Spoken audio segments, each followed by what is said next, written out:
شو قلبي معلق فيها من كتر الحكي الحكيو صاير بحلم فيها شو أعمل اللي شو قلبي معلق فيها من كتر الحكي الحكيو صاير بحلم فيها جنن جنن جنن جنن الله يكرمني فيها جنن جنن جنن جنن আসসালামু আলাইকুম welcome back to my channel Rumi's fashionable house. আমি ফারহানা ইয়াসমিন রুমি চলে আসলাম আপনাদের মাঝে আরেকটি নতুন ব্লগ নিয়ে।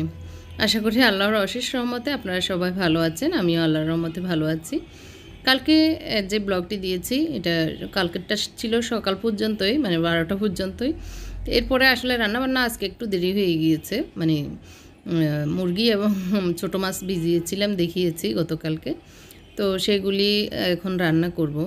চা খেয়ে এসেছি, তো একটু ছোটো মাছগুলো ভালো করে ধুয়ে নিচ্ছি, আর হচ্ছে মুরগি গোশত রান্না করব দুপুরের জন্য। আর ভাত আর ডাল সকালে নাস্তার সময় রান্না করে ফেলছি, ডাল ভাগার দিয়ে নিয়েছি, এখন জাস্ট হচ্ছে এই তরকারিগুলো রান্না করব। আজকে দুপুর থেকেই আমার আজকের ব্লগটি শুরু করছি, আশা করি শেষ পর্যন্ত দেখলে আপনাদের ভালো লাগবে। আর যারা আমার চ্যানেলে নতুন এসেছেন, এখন আমার চ্যানেলটি সাবস্ক্রাইব করেননি, প্লিজ আমার চ্যানেলটি সাবস্ক্রাইব করবেন এবং পাশে থাকা ছোট্ট বেল বাটনটি চাপ দিবেন, যাতে করে আমি যে নিয়মিত ব্লগ দিই সেগুলির নোটিফিকেশন আপনার কাছে চলে।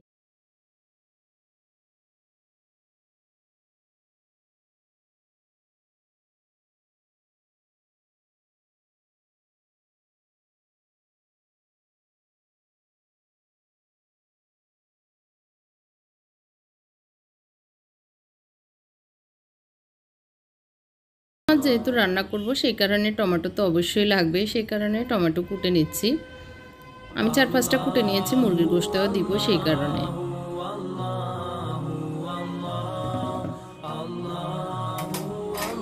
তো চা খাওয়ার পরে আসলে কাপগুলো সাথে সাথে ধুয়ে না নিলে এগুলো জমে একদম নিচে কালো হয়ে যায়, সেই কারণে চেষ্টা করি সবসময় এগুলো ধুয়ে নেওয়ার।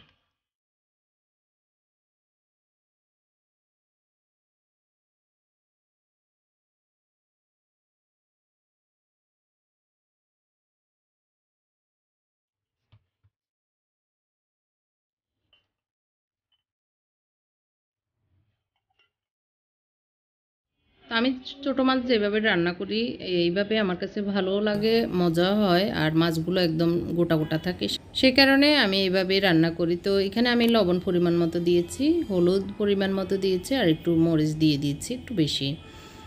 তো আমার মধ্যে কি একটু হেল্প করছে, বেসিংয়ে ইয়ে নেই, লিকুইড সাবান নেই, তো ওগুলো ঢুকিয়ে বেসিংয়ে দিয়ে দিচ্ছে।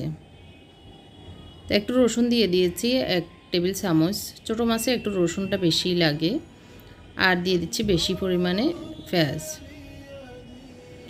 আর দিয়ে দিচ্ছি টমেটো। সব কিছু একসাথে আমি মিক্স করে নিচ্ছি, কারণ এভাবে মিক্স করে সব কিছু লাগিয়ে রাখলে মাছের সাথে সব কিছু লেগে থাকে, আর নাড়াচাড়া বেশি একটা করার দরকার হয় না যখন চুলায় দিব আর কি। তো একটু ছোটো মাছগুলো আমার কর্তার জন্য সরিষার তেল দিয়ে রান্না করছি, উনি সরিষার তেল দিয়ে পছন্দ করেন। তো এই যে যারা এই অয়েল ফডগুলো নিতে চান, অনেকেই মনে করেন যে একটু তেল ঘামবে কিনা, তো আমি সবসময় ইউজ করি, তেমন তেল ঘামে না আসলে, ছোটো মুখ হওয়ার কারণে। আর সাথে সাথে মুছে নিই, তাহলেই যখন নতুন থাকে তখন থেকে যদি আমরা যে কোনো জিনিস যত্ন করেই, তাহলে সেটা অনেক সুন্দর এবং নতুনই থাকে। তো তেল ঢালার পরে আসলে তেলের বোতলগুলো যদি এইভাবে মুছে রাখি, তাহলে তেলের বোতলগুলো সুন্দর থাকে, চকচকে না হয়। অনেকের দেখেছি একদম তেলের বোতল, তেলের বয়ম অনেক গাদ পড়ে যায়, ময়লা জমে।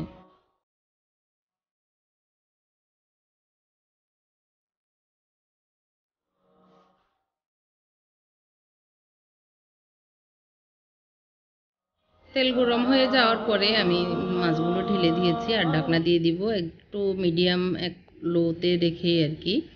তো আমার কাঁচের বয়মটা ধুয়ে দিয়েছি, তো এখন তেল ঢেলে নিচ্ছি, আর এইভাবে ধুয়ে শুকিয়ে সব সময় আমি রাখার চেষ্টা করি তেলের বোতলগুলি ধুয়ে মুছে।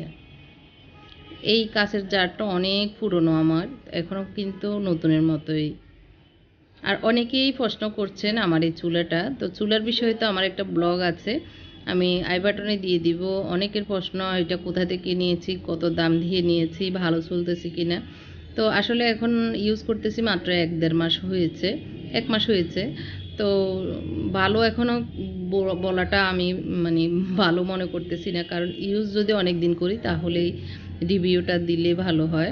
এখনও মোটামুটি চলতেছে, মোটামুটি আর কি। একদম যে এত দামি চুলা সেই হিসাবে একদম যে ভালো বলবো তা না। এখানে মুরগির গোশত বসিয়ে দিচ্ছি।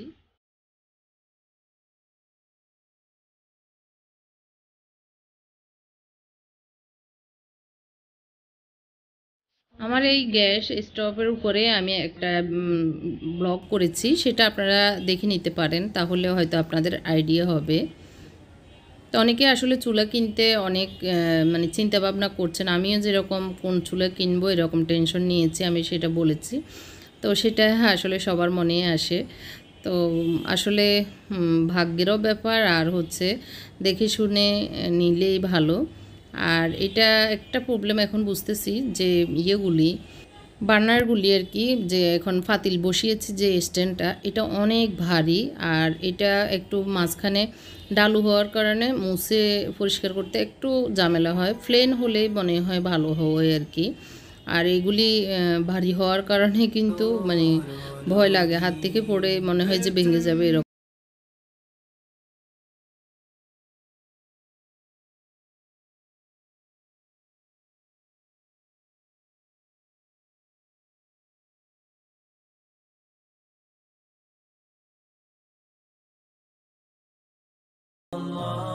তো আজকে যেভাবে মুরগির গোশতটা বসিয়েছি দেখতে পেরেছেন, এভাবেই রান্না করছি আজকে। আর মাছে একটুখানি পানি দিয়েছি একটু মানে কষানোর পরে আর কি। তো এখন মোটামুটি শুকিয়ে এসছে, আর একটু পরে আমি নামিয়ে নিব। একটু ডিমি আছে, কতক্ষণ রান্না করবো আর কতক্ষণ।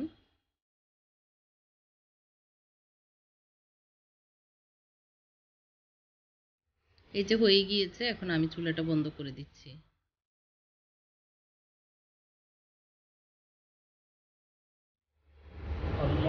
তো এখন 2:30 বাজে, সবাই নামাজ পড়ে নিচ্ছে। আমি রুমে পড়েছি, ওরা বাপ ছেলে পড়ে নিচ্ছে, আর মুবাশির পড়ে নিয়েছে আগেই। তো নামাজ পড়ে ভাত খাবো, এইটাই প্ল্যান।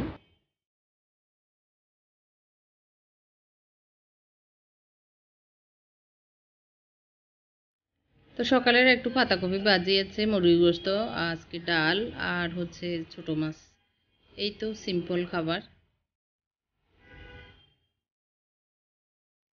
আজকে সকাল থেকে যে কাজটি করছেন উনি সেটা শেষ করেছেন, এখন ফেসবুকে আপলোড দিবেন।